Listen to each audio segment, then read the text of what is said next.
পুচুমা কি করছো তুমি? হ্যাঁ হ্যাঁ হ্যাঁ, শুশু করেছো, শুশু করে ফেলেছো। টিয়ারে দাঁড়িয়ে দাঁড়িয়ে, উই বাবালি, উই বাবালি। আপনারা কেমন আছেন? আশা করি সকলে ভালো আছেন। অদিতি লাইফস্টাইল চ্যানেলের পক্ষ থেকে সকলকে ভালোবাসা অভিনন্দন জানাই। পুচুমা দেখুন চেয়ারের ওপর নাচ করছে, এই যে জল থপথপ থপথপ করছে, এই যে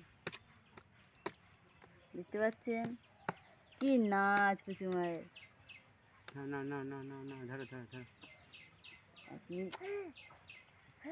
না না না না না না, কি হয়েছে? এই যে ছোটু ছোটু, এই যে এদিকে তাকাও বাবা, এই যে টাটা টাটা পুচুমা, এই যে হ্যাঁ থাক। এই যে দেখি দেখি পা, দেখি পা, তো তো তো তো তো, কি মজা কি মজা।